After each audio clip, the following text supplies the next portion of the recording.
Scanning for audio. Hello and welcome to the anniversary, well, it's probably the 23rd of November when you're watching this. This is a bit of an experiment. I've not done the pilgrimage, watching every single Doctor Who, not since 2020, no, basically it's been 11 years. It was while I was writing the Whostrology book. And I've not seen An Unearthly Child since then. I know a lot of people watch it every year. So what I wanted to do, because it's the 60th anniversary as you watch this, is I was going to watch it with you. Now, obviously this is done as a podcast as well. So I'm going to press play in a few seconds. So if you want to line up your copy, or indeed watch it here, your choice. So here we go.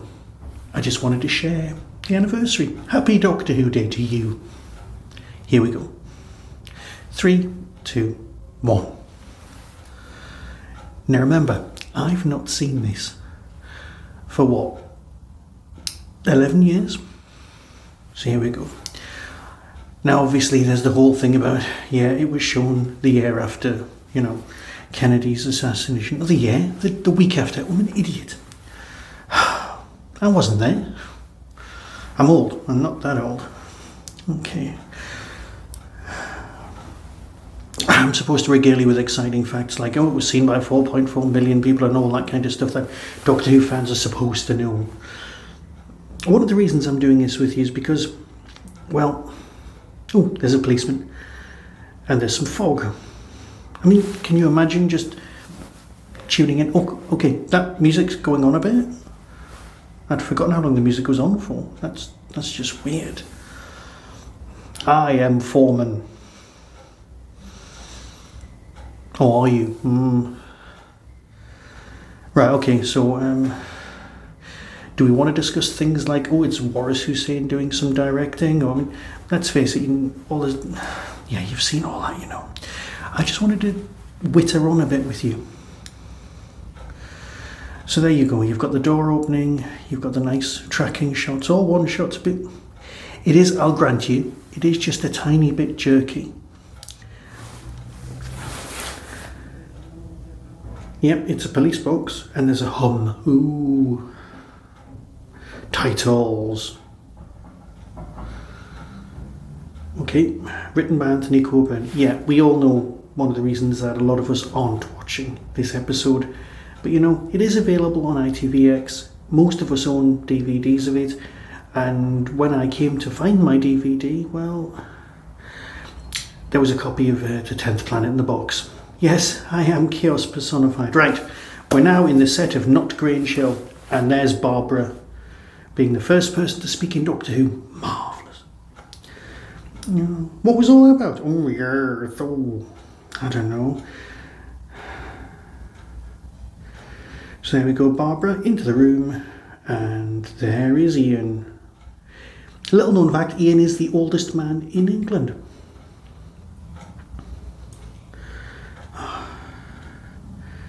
Oh, she had a terrible day, did she? Bless her.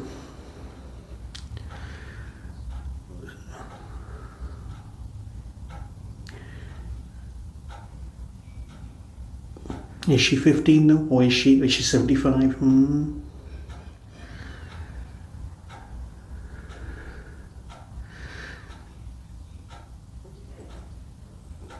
Yeah, so do you think this is what teachers would be like these days? Because I'm not completely convinced, apart from the fact that most of the chat would be about, the 6 for the price of 5 wine promotion. So it's science and history. Let's educate you.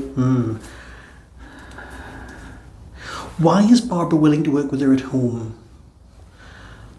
She's just nosy. I don't think you'd get nosy. You'd get somebody going, someone knows a lot. The only issue with kids in schools is that teachers only really fixate on the very high performers or the very, very low ones. I suppose Susan is a high performer.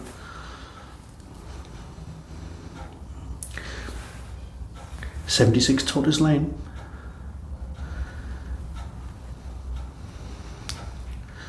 There's nothing there. Ooh, a thing at the end of the lane. The secretaries do often get things wrong, let's face it. We don't want to go there.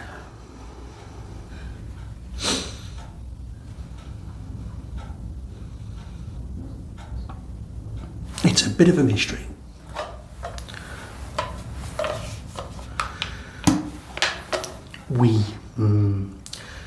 You can feel the tension, can't you?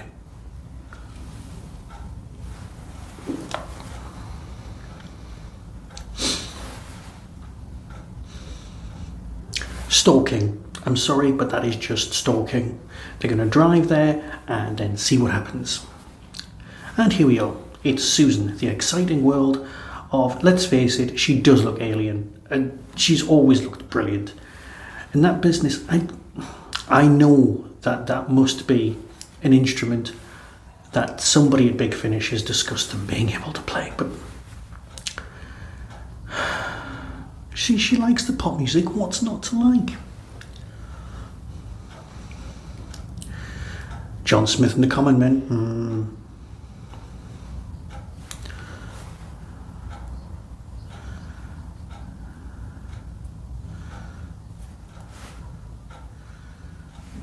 He reads smash hits quite clearly. Yes, I know that came later, but the joke doesn't work. So I'm just watching it. You get dragged in. I love that she reads that first. I'm always jealous of anybody who reads first. I like walking in the dark. It's mysterious. There'll probably be fog, which cuts down having to build expensive scenery. Bye, Susan. Let's have some menacing music. Now, the book she's reading is The French Revolution, which is weird because later on there's an actual story set in the French Revolution, but let's just not go down there. So she's clearly been there as well. So there we go. It's time for the cutaway car sequence.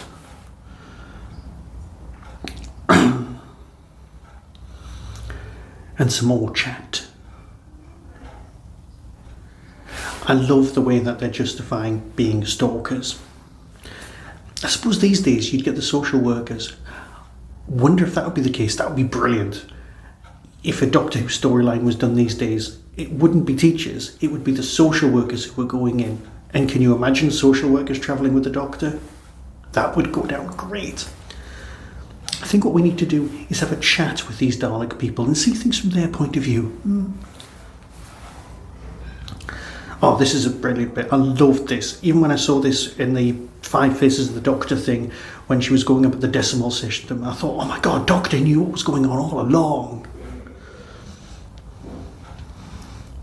The decimal system. She could be a foreigner, eh? No, not a time travel, but a foreigner.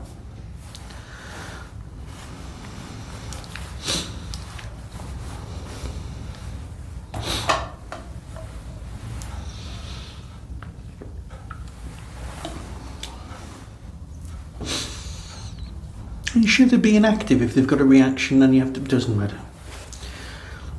I always preferred physics anyway.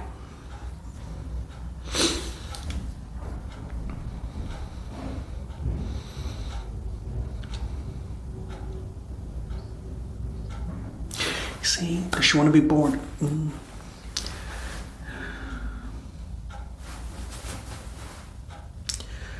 Yes, trip her up, you historian.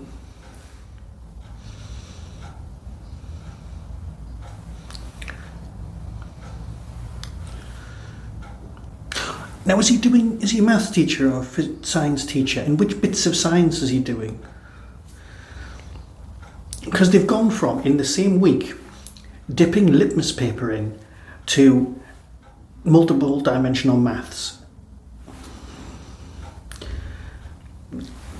space is a fifth dimension when the first three sum up space, and let's face it, the first three, we always do dimensions in the wrong order anyway. Time needs to be the first dimension or one of the lower dimensions, and then the three dimensions that we can perceive need to be higher, because you can't get the first three dimensions to exist without the base dimension of time or duration. Sorry, I'll let you watch the episode.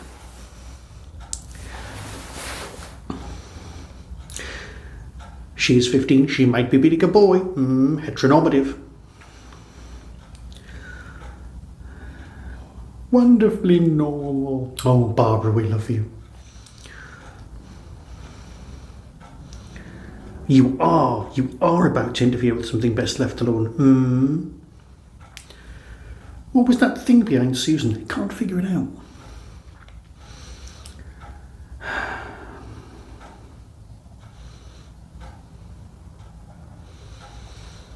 Don't you feel it?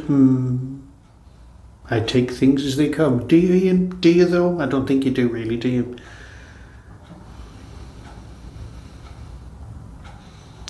Apparently, according to the text underneath, there's the possibility that the original scripts implied that Barbara was drunk following someone home. I think I'll have to go and find that script. And, of course, they had to get rid of the whole smoking things anyway, because Barbara doesn't smoke.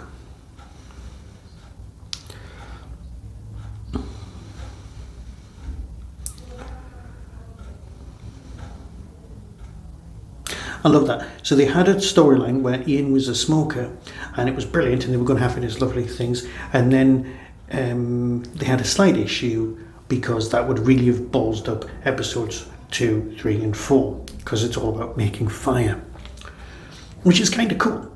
Can you imagine? Well, actually, it would have been better, because they would have gone like, "We've landed. Here's some cave people. Oh, please make fire." Okay, then there you go. Thanks, let's leave and find the Daleks.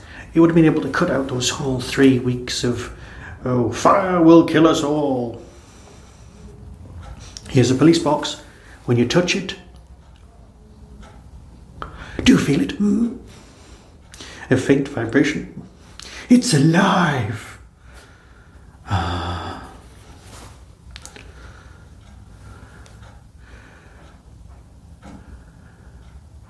Yep, they've walked all the way around just to prove it.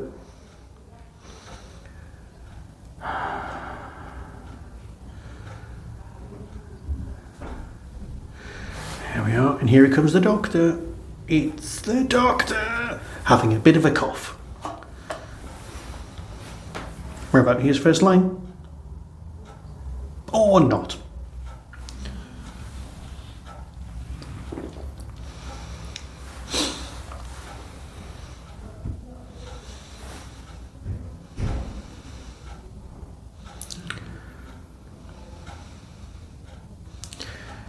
Pen torch, not a sonic screwdriver.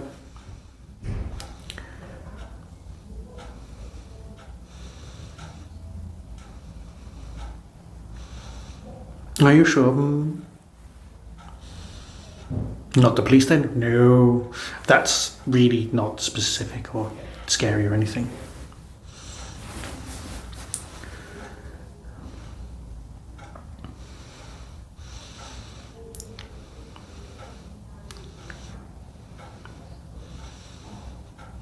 Cupboard. Oh, show us your cupboard, mister.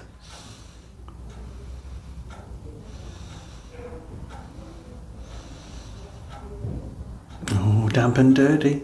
I can feel a big finish coming on. The importance of the painting.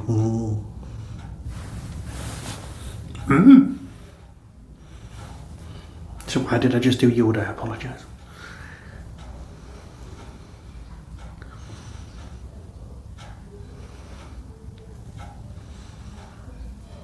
There's nothing in there.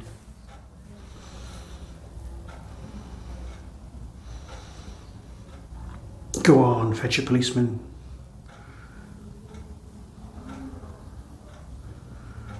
Tom Campbell?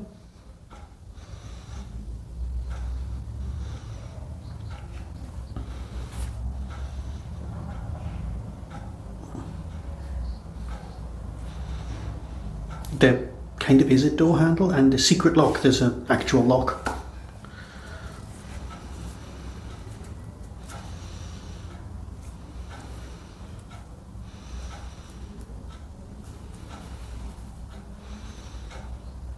Not substantial at all.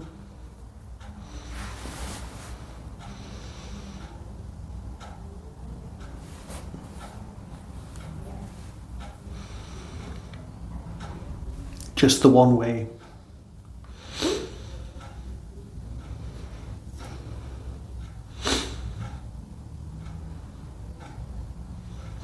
She is in there.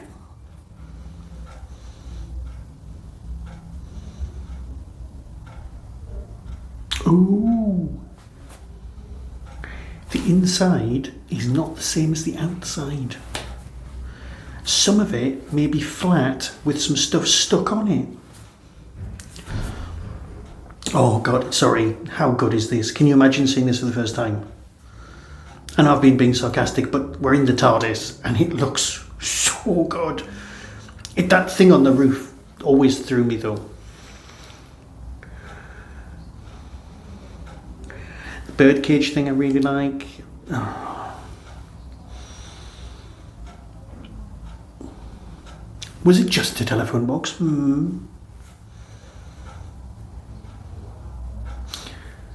And he doesn't discuss his private life for a very, very long time.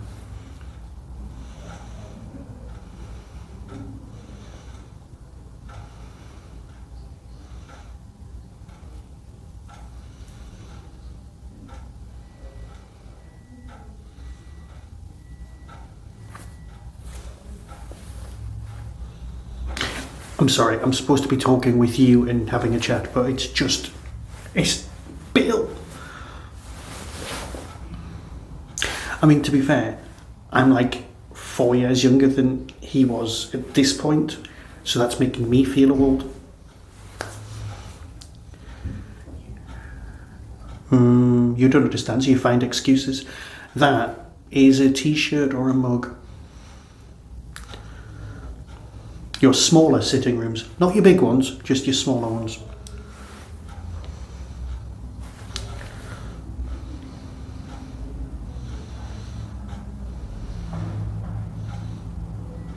You don't understand. I knew you wouldn't.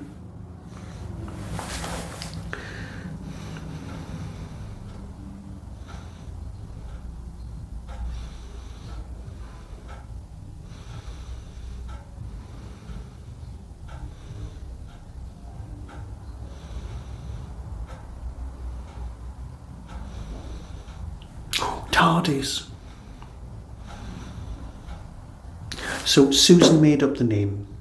Now, she's a teenager. She's thinking that nobody's going to ever find out. It's not like they're going to go to Gallifrey. I think she can say, I made it up. Yeah, because we've all met small kids going, yeah, I made that up. There you go. That's the entire concept of the show for the next 60 years. Sorted. The Red Indian.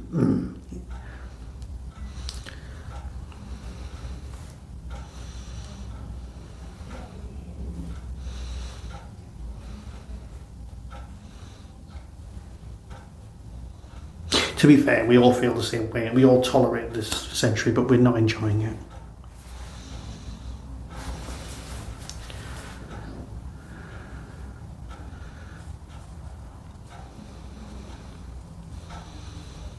I'd give it 10 years. One day. Cut off from their own planet. Not their own time, but their own planet. See, the memory cheats. It really does, because I had something else in there. Why have I not watched this every year?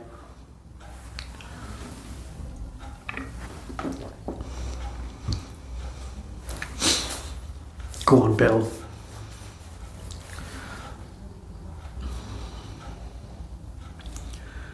It's an illusion.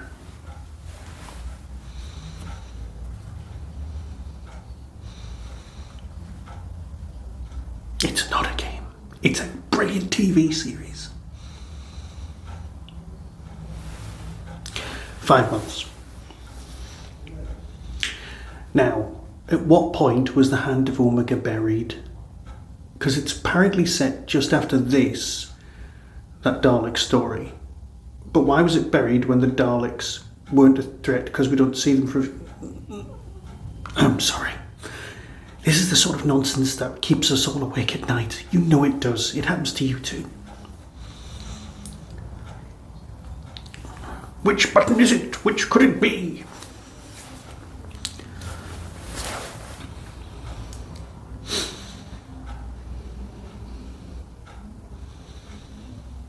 It's such a quotable episode as well. Your arrogance is greater than you. It's really so good.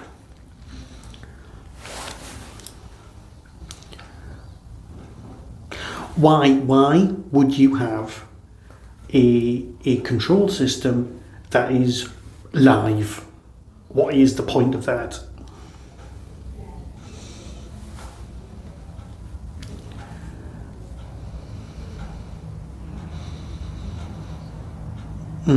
Torchwood would come.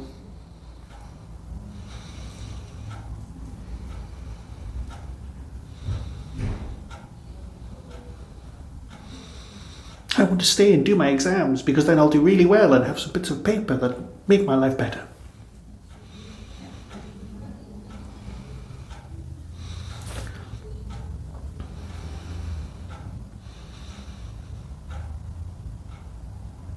Sorry, how good is this?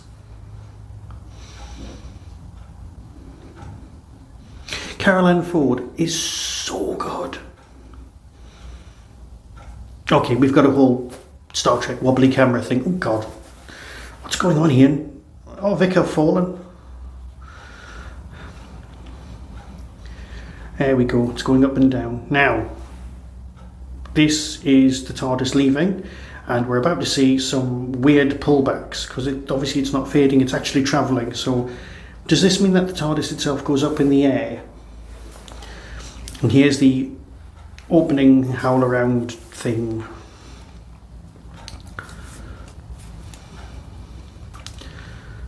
I mean, to be fair, it's 1963. What do you need? It's just... Yeah, that's smashing. And then there's a whole crossfade thing, which I always thought was a bit padding, but you know what? This was only ever meant to be seen once. Oh, Bernard, you did such a lovely job. That's a nice one. Swirly twirly. Okay, now we're bored.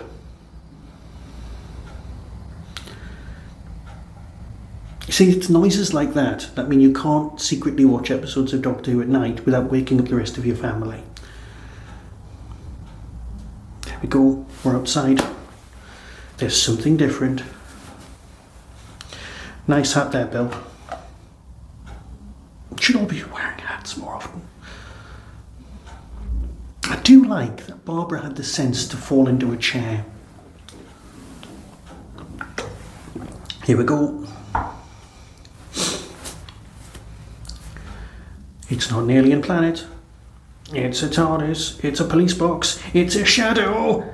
Next episode, Cave of Skulls. And that was it. That was episode 1. The very first episode of Doctor Who ever. Thank you so much for spending some time with me on this Doctor Who Day. Happy Doctor Who Day. And I'm really glad I got to spend it with you. Until next time, be seeing you.